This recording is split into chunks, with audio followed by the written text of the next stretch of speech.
আল্লাহ বলেন ইয়াউমা নাতউইস সামা কাতাইয়িস সিজিল্লি লিল কুতুব, আকাশ আর আকাশ থাকবে না। কাগজ যেমনি আমরা এরকম ফোল্ড করে ফেলি, ভাঁজ করে ফেলি, মন চাইলে কাগজকে যেমনি আমরা এরকম হাতের মধ্যে গুটিয়ে নেই, সেদিন আকাশটারে হাতের মধ্যে গুটিয়ে নিবে কে? মানুষগুলো পাগলের মতো দৌড়াবে।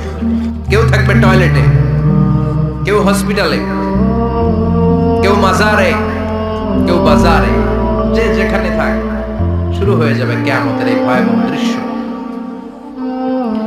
দুধের বাচ্চাকে রেখে দিয়ে মা দৌড়ে পালাবে। দুধের বাচ্চা রেখে মা কোথাও যায়? কলিজার টুকরা এটা, দুধের বাচ্চা, এটা ফেলে মা কোথাও যায় না। কিন্তু কিয়ামতের এই ঝাঁকুনির দৃশ্য দেখে আল কারিয়া মাল ওমা আদরাকা মাল, এই দৃশ্য দেখে দুধের বাচ্চারে রেখে মা দিবে দৌড়। অনেক গর্ভবতী মহিলা থাকবে এই কিয়ামতের সময়, যাদের পেটের ভেতরে 2 মাসের বাচ্চা, 3 মাসের বাচ্চা, অপরিপক্ক অপরিণত, বাচ্চাটা এখনো বড় হয় নাই, কোন বাচ্চার হাত পা এখনো হয় নাই। কিয়ামতের এই ভয়ঙ্কর দৃশ্যটা দেখে জায়গার মধ্যে 3 মাসের অপরিণত বাচ্চাটা ডেলিভারি হয়ে যাবে।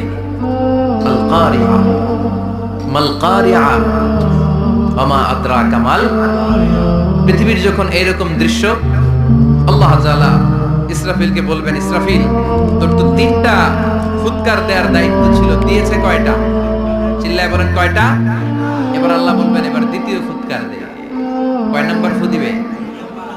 ওই ফু দেওয়ার সাথে সাথে ইসরাফিল প্রথম ফুৎকার দিয়ে জায়গা মতো এরকমই দাঁড়ায় থাকবে। আবার যখন গ্রিন সিগন্যাল পাবে মুহূর্তের মধ্যে আরেকটা ফু দিয়ে দিবে। ফু দেওয়ার সাথে সাথে পৃথিবীর সব মানুষগুলো মরে শেষ। কেউ থাকবে? থাকতে পারবো আমরা? থাকার জন্য আসছি। একদিন মাটির ভেতরে হবে ঘরে মন আমার, কেন বাঁধো দালান ঘর? প্রাণ পাখি উড়ে যাবে পিঞ্জর ছেড়ে, ধরা ধামে সবই রবে, তুমি যাবে চলে। বন্ধু বান্ধব যত, মাতা পিতা দ্বারা সুত, সবই হবে তোমার পরে মন আমার, কেন বাঁধো দালান ঘর? একদিন মাটির ভেতরে হবে ঘরে মন আমার, কেন বাঁধো দালান ঘর? ঠিক কিনা? এই গানের কথামালাটা খুব সুন্দর না? আখিরাতের রিমাইন্ডার আমাদেরকে দেয়। এই যে দুনিয়া দুনিয়া, টাকা পয়সা আরো লাগবে, আরো কামাবো, এটাতে আমার হবে না, আরো চাই আরো চাই। এই প্রতিযোগিতা, এই কম্পিটিশন, ওর 5 তলা আমার লাগবে 7 তলা, ওর আছে 20 লাখ আমার লাগবে 30 লাখ। প্রতিযোগিতা আছে না নাই? এগুলো আমাদেরকে পাগল বানিয়ে দিয়েছে, মহাচ্ছন্ন করে ফেলেছে। পৃথিবীটা আসলে একটা মরিচিকা, ধোঁকা, লোভ লালসা, আজ আছে কাল নাই। 2 নাম্বার ফুৎকার দেওয়ার সাথে সাথে পৃথিবীর সব শেষ। মালাকুল মউত পৃথিবীর সব মানুষের রূহ কবজ করবে। আল্লাহ বলবেন, মালাকুল মউত আখবিরনি মাইয়া বাকা, আমাকে বল আর কে আছে? মালাকুল মউত বলবে, পৃথিবীর সব মানুষের রূহ কবজ করে শেষ, কেউ নাই। মানুষবিহীন পৃথিবী, মানুষের কোলাহলে পৃথিবীটা মুখরিত থাকতো এতদিন। গোটা পৃথিবী ব্যাপী মানুষের কোলাহল, ওই যে সাইয়েদনা আদম থেকে শুরু হয়েছে, আর থামে নাই। মানুষ আর মানুষ, মানুষ আর মানুষ, মানুষ আর মানুষ, সব মানুষ শেষ। আল্লাহ আশরাফুল মাখলুকাত একটারেও রাখি নাই, সব শেষ। শুধু আছে জিন জাতি। আল্লাহ বলবেন, যাও এবার জিন জাতি ধরো, জিনদের রূহ কবজ করো। মালাকুল মউত কিন্তু জিনদের রূহ কবজ করে। ওমা খালাকতুল জিন্না ওয়াল ইনসা ইল্লা লিয়াবুদুন। জিন জাতি আর মানব জাতি, এই 2 জাতিকে আল্লাহ তাআলা তৈরি করেছে কার ইবাদতের জন্য। আমরা যেমনি নামাজ পড়ি, জিনেরাও নামাজ পড়ে। আমরা যেমনি রমাদানের রোজা রাখি, জিনেরাও রমাদানের ফরজ রোজা রাখতে হয়। আমরা যেমনি হজ করি, জিনেরাও হজ করে। আমরা যেমনি আরাফার দিনে কাঁদতে কাঁদতে আল্লাহর কাছে দোয়া করি, আল্লাহ বাইক করে, জিনেরাও পড়ে। আমরা দেখি না, এদের দেখা যায়? দেখা যায়। জিসমুন নারী, আগুনের তৈরি ওদের দেহ। ইয়াতাশাক্কালু বিআশকালিন মুখতালিফা, বিভিন্ন কালার ধারণ করতে পারে, বিভিন্ন রং ধারণ করতে পারে। জিনের সংজ্ঞা হচ্ছে জিসমুন নারিয়ুন ইয়াতাশাক্কালু বিআশকালিন মুখতালিফা, আগুনের তৈরি এক সৃষ্টি, বিভিন্ন সূরত তারা নিতে পারে, মানুষের সূরত নিতে পারে, প্রাণীর সূরত নিতে পারে, ঠিক কি না? মালাকুল মাউত জিন জাতি হত্যা করতে শুরু করবেন, রূহ কবজ করবেন, করতে করতে সব শেষ। খারাপ জিনদের সর্দার হলো ইবলিস।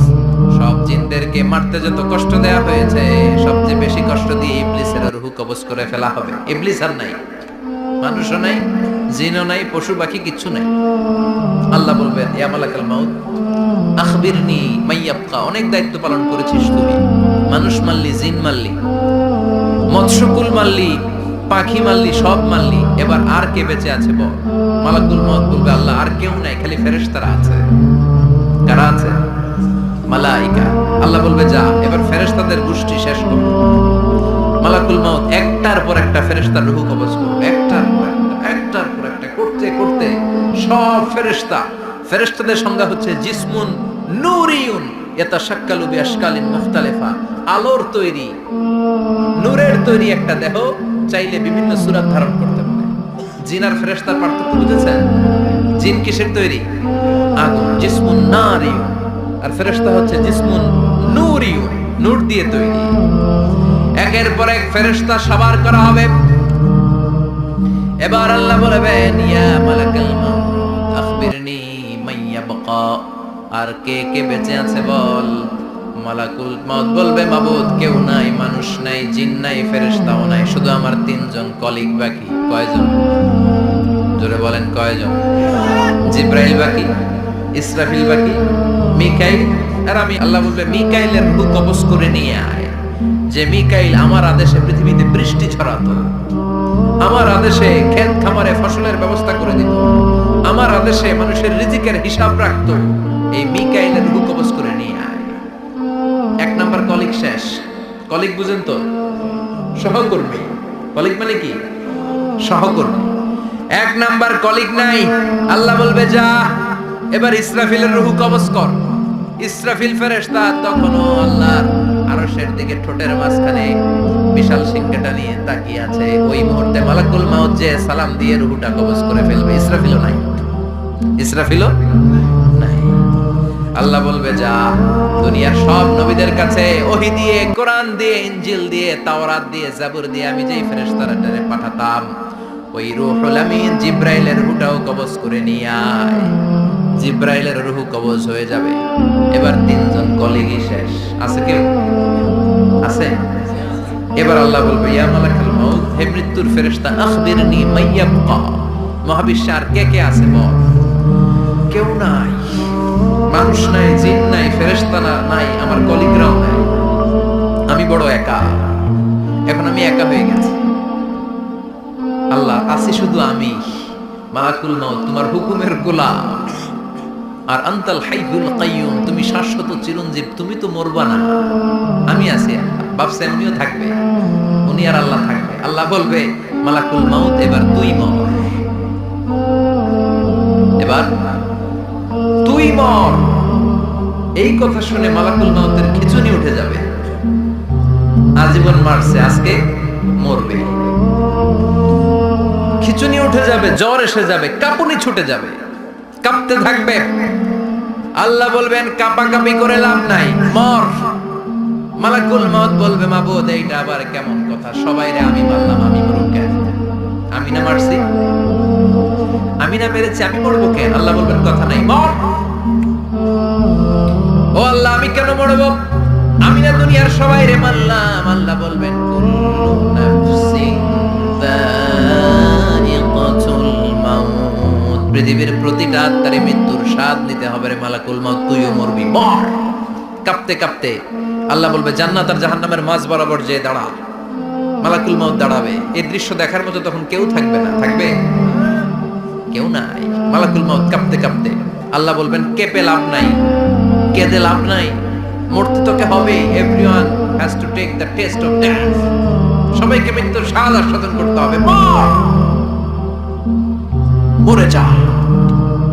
মুত ইয়া মালাকাল মাউত। আল্লাহ বলবেন, ও মৃত্যুর ফেরেশতা মর। মুতিয়া মালাকাল মাউত বলার সাথে সাথে যে ফেরেশতার হাতে আমাদের সবার রূহ চলে গিয়েছিল, ওই ফেরেশতা চিৎকার মেরে জান্নাত এবং জাহান্নামের মাঝখানে বেহুশ হয়ে পড়ে যাবে। শেষ, মালাকুল মাউতের ইচ্ছা খতম, উনিও নাই। এবার ডানে বায়ে সামনে পেছনে উপরে নিচে কেউ আছে?